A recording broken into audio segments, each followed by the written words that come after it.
Om Namo Vasudevaya.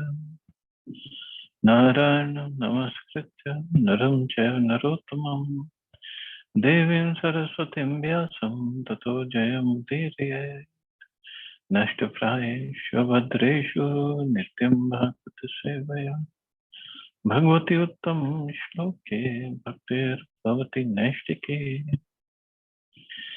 So continuing with the discussion on Krishna book, chapter 87, corresponding to 10th canto Bhagavatam, chapter 87. So Prabhupada further writes, Dear Lord, the personified Vedas continued. The devotee who wants to elevate himself simply by the process of devotional activities, especially by hearing and chanting, very soon comes out of the clutches of the dualities of material existence. So this we must have heard many times, dualities of material existence. So what are the dualities of material existence? So they are like gain, loss, honor, dishonor, heat, cold, happiness, miseries. And because of these dualities, we suffer here. We get attached to honor and we don't like dishonor. Anybody insults it, we don't like it. This is what Krishna says in Bhagavad Gita. One who tolerates these dualities, then he is ready for liberation. Means in the spiritual world, there cannot be dualities. Means honor and dishonor could be there, but it will not affect the person. Krishna himself is Makanchor. Does it affect him? No. It's part of his pastime. So these dualities, they happen only in the material world, not in the spiritual world. It's because we get affected by these dualities because we think we are this body. Anything and everything in material world is related to this body. And that's why in 11th canto there's a verse, Bhayam dvitya abhiniveshita sya ishadapi tasya viparyayo smriti. Bhayam dvitya abhiniveshita syat. Bhayam, one is fearful if he is in the mode of this duality, he has abhiniveshita. He is completely invested in that. And this duality occurs because there is soul and this body, and we think we are this body. That's how this world comes again and again, dualities of material existence. And this is what Prabhupada is writing. One who is engaged in hearing and chanting very soon comes out of the clutches of the dualities of material existence. So this is the clutches. It keeps us mind. Okay, I'll have gain here and I will loss here. So I'll choose the gain part. I don't want to go for the loss. There's no such thing, gain or loss in the spiritual world. It's absolute platform. Everything is spiritual. We are all spiritual. We don't have material bodies. So there is no gain or loss over there. So by this simple process of penance and austerity, the super soul within the devotee's heart is very much pleased and gives the devotee directions so that he may go back home, back to Godhead. So by this simple process is hearing and chanting. That's all. Super soul is very much pleased. Why? Because this is what Krishna wants us to do. And when we follow his instructions to whatever degree we can, he's very pleased with us. And then Super Soul is there to direct us, to guide us, and gives the devotee directions so that he may go back home, back to Godhead. It is stated in the Bhagavad Gita that one who engages all his activities and senses in the devotional service of the Lord becomes completely peaceful, Brahmbhuta Prasannatma, because the super soul is satisfied with him. Thus, the devotee becomes transcendental to all dualities such as heat and cold, honor and dishonor. Being freed from all dualities, he feels transcendental bliss, and he no longer suffers cares and anxieties due to material existence. He feels transcendental bliss. Why the transcendental bliss? First, he is away from all these dualities. Secondly, he knows Krishna is going to protect me. Avashya Rakhibe Krishna. One of the symptoms of Sharanagati, surrender. He knows Krishna is going to protect me no matter what. So why should I worry about it? Just like if a very rich man, he has a big bungalow where he is living, and he has a whole team of servants there, drivers, cooks, cleaners, and so on and so forth.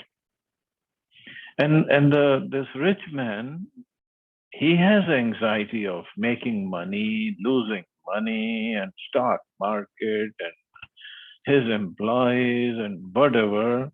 He has all these anxieties: how to maintain the bungalow, how to maintain the car, how to maintain his business. He has all the anxiety. But do the servants in the bungalow, although they are living in the same bungalow, they're sharing the same place, do they have this kind of anxiety? No.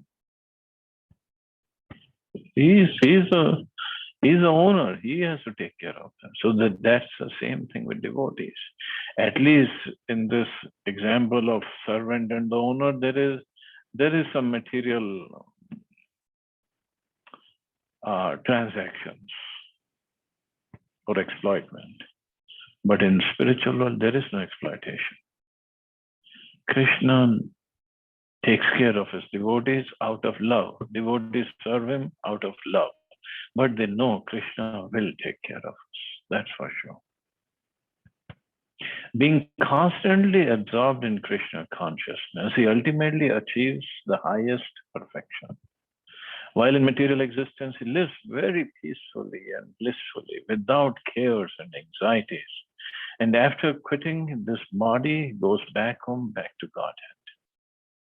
The Lord confirms in the Bhagavad Gita, my supreme abode is a transcendental place from which, having gone, one never returns to this material world.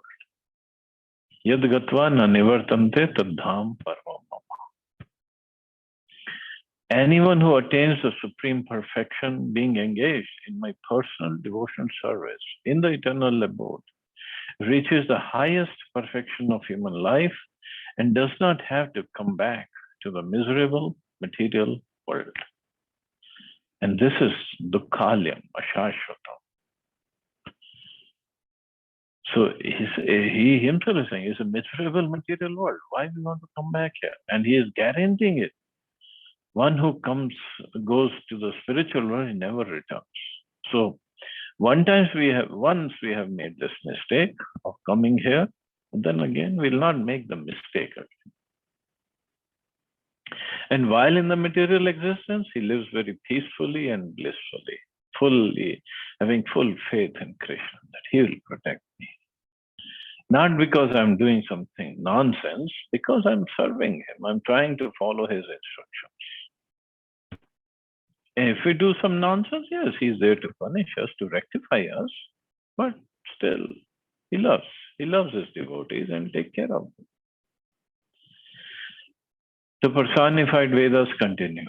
Dear Lord, it is imperative that the living entities be engaged in Krishna consciousness, always rendering devotional service by such prescribed methods as hearing and chanting and executing your orders.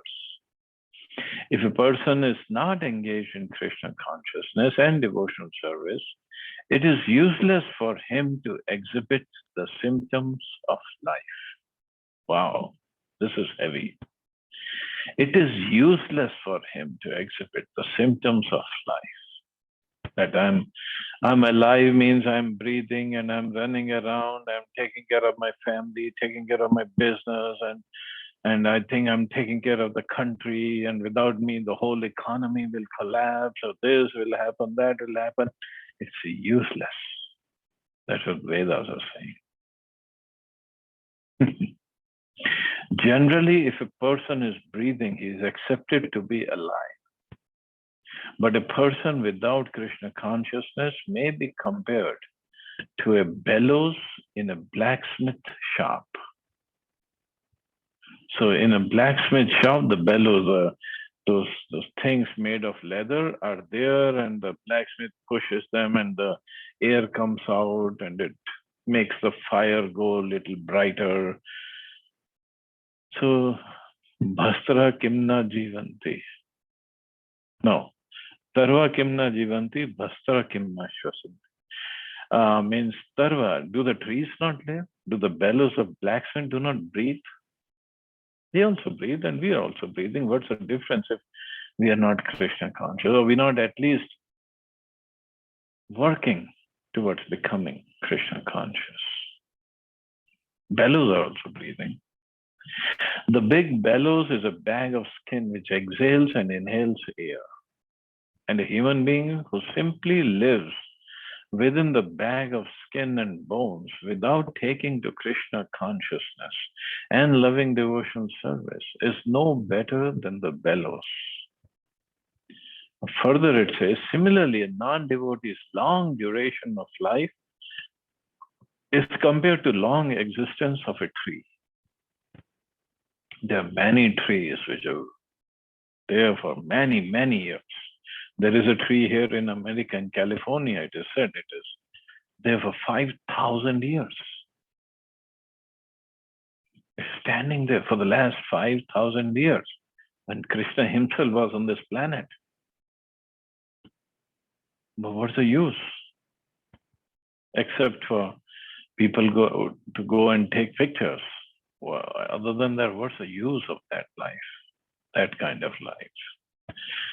And what's the use of his voracious eating capacities compared to the eating of dogs and hogs? And his enjoyment in sex life is compared to that of hogs and goats. So poor hogs are compared a couple of times here.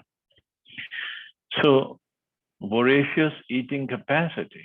People like to eat. That's why there's so many restaurants are there, and so many places people go and eat so many things. Well, what's the difference between our eating and the eating of dogs and hogs? Okay, they don't cook and eat. They don't eat in silverware. We eat in all these fancy things. Oh, but the process of eating is same. And then his enjoyment in sex life is compared to that of hogs and goats. So animals, birds, they also enjoy sex life. We also enjoy. What's the difference? So difference that keeps us, sets us apart from these animals is to develop Krishna consciousness. They cannot, we can. And that's why we should. And if we don't, then we are just like animals. The cosmic manifestation has been made possible because of the entrance of the Supreme Personality of Godhead as Mahavishnu within this material world. The total material energy is agitated by the glands of Mahavishnu, and only then does the interaction of the three material qualities begin. Therefore, it should be concluded that whatever material facilities we are trying to enjoy are available only due to the mercy of the Supreme Personality of Godhead. So whatever material facilities, without him, no energies can be there. And energies means all these earth, water, fire, air, ether. Everything is made of all these energies. And on top of it, without the agitation by the glands of Mahavishnu, and without him entering personally within each and every atom, no activity can take place. So we should be very much grateful to the Lord, and the real gratefulness is not, oh, thank you, God. No. Real gratefulness is when we use everything in the service. Everything belongs to Him only, nobody else. Nothing. It doesn't belong to anybody else. Prabhupada used to give this example of communists in Russia when they were leaning towards communism. Then what communists would used to do, that they would fill up the truck with breads, and they would come to the churches. So communist also means no God. They don't believe in God. So they would park their trucks outside the church, and because the government was communist, everything was in their control, everything was rationed. So when people would come out of the churches, the communists would tell them, did you ask your God for bread? Give us our daily bread. They would say yes. They're very simple people. And then communists would say, did you get bread? They would say no. And the communists would say, here, you ask us for bread and we'll give you bread. Here, we have a truck full of bread. But these local people or ordinary people, they were very simple. They didn't know logic, or they could have just asked. Of course, the communists would be having guns, so no questions, answers were allowed. But if they could ask that, okay, you got us the bread, great, but did you make the wheat? No. Did you make the water to make the dough or the bread? No. Did you make the heat to bake the bread? No. So ultimately, everything is coming from God. You're just using the energy of the Lord to make the bread, to make something for which we can use for eating. That's all. But this kind of logic, it just doesn't come to our mind when we are not Krishna conscious. But the point is, everybody should be grateful to the Lord for giving us everything, for supplying us everything. And at the same time, real gratitude is when we serve the Lord with love and devotion. Within the body, there are 5 different departments of existence, known as Annamaya, Pranamaya, Manamaya, Vijnanmaya, and at last, Anandamaya. So 5 different departments of existence. In the beginning of life, every living entity is food conscious. A child or an animal is satisfied only by getting nice food. This stage of consciousness in which the goal is to eat sumptuously is called Annamaya. Anna means food. So as we know, little babies, they don't know anything. Everything that they get hold of, they just put right in their mouth. That's all. So a child or an animal is satisfied only by getting nice food. This is the beginning of life.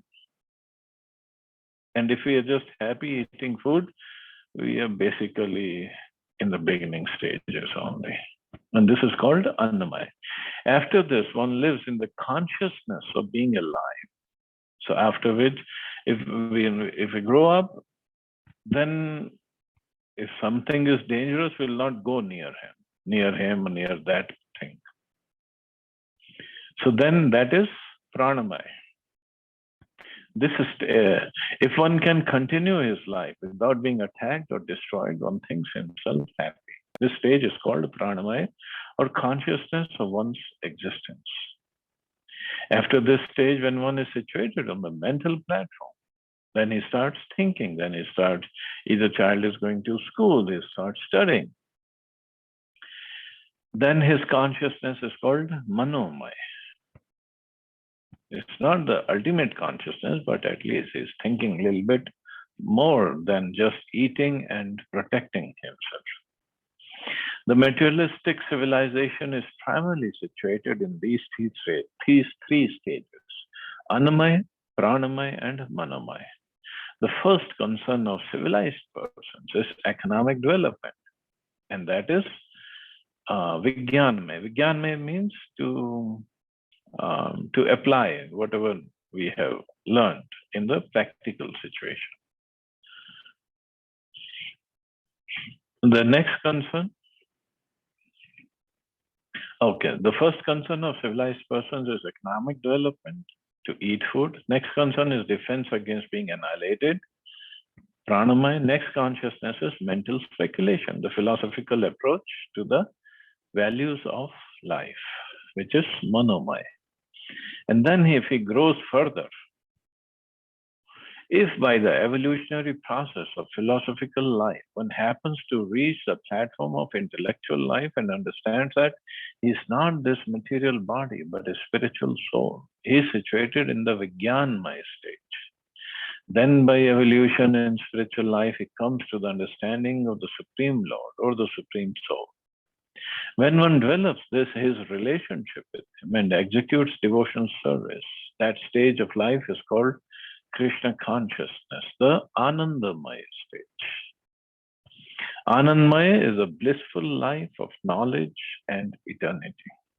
As it is said in Vedanta Sutra, Anandamaya Abhyasa, the Supreme Brahman and the subordinate Brahman, or the Supreme Personality of Godhead and the living entities, are both joyful by nature, as long as the living entities are situated in the lower four stages of life, Annamaya, Pranamaya, Manomaya, and Vijnanmaya. They are considered to be the material condition of life. But as soon as one reaches a stage of Anandamaya, he is a liberated soul. This Anandamaya stage is explained in the Bhagavad Gita as the Brahma Bhuta stage. So Brahma Bhuta Prasanatma, na shochati, na kanchati. He does not lament, and he does not hanker after anything. There it is said that in the Brahma Bhuta stage of life, there is no anxiety and no hankering. This stage begins when one is equally disposed towards all living entities, and it then expands to the stage of Krishna consciousness, in which one always hankers to render service unto the Supreme Personality of Godhead. This hankering for advancement in devotional service is not the same as hankering for sense gratification in material existence. In other words, hankering remains in spiritual life. It means the desires are there. Hankering means to desire on a greater degree. Desires are there, but the desire is to serve Krishna, nothing for oneself. This hankering for advancement in devotion service is not the same. In other words, hankering remains in spiritual life, but it becomes purified.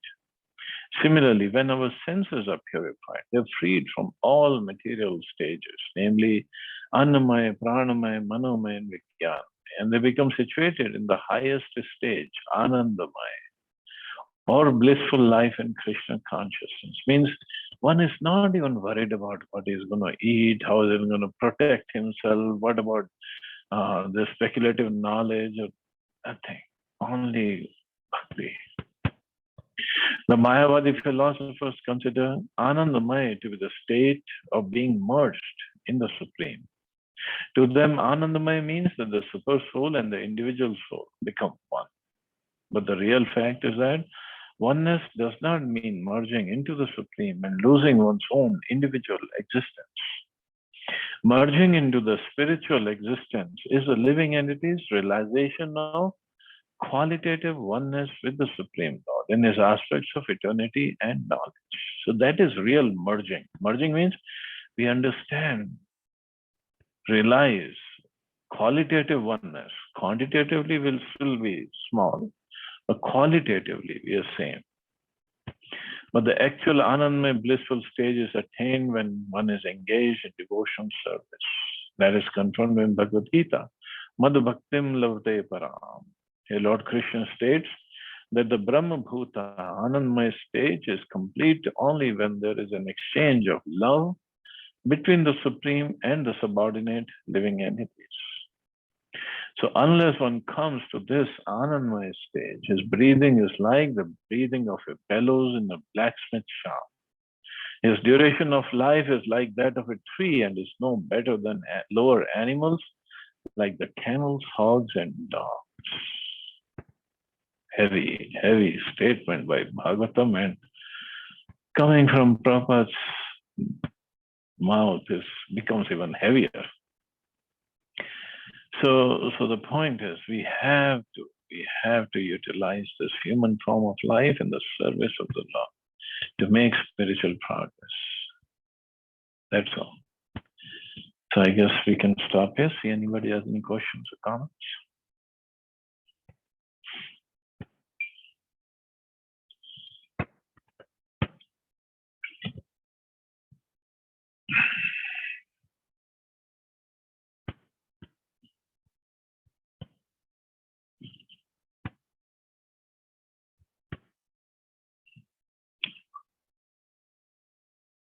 Okay, so you all have a safe and wonderful day. Hare Krishna. Jai Shri Prabhupada. Thank you very much.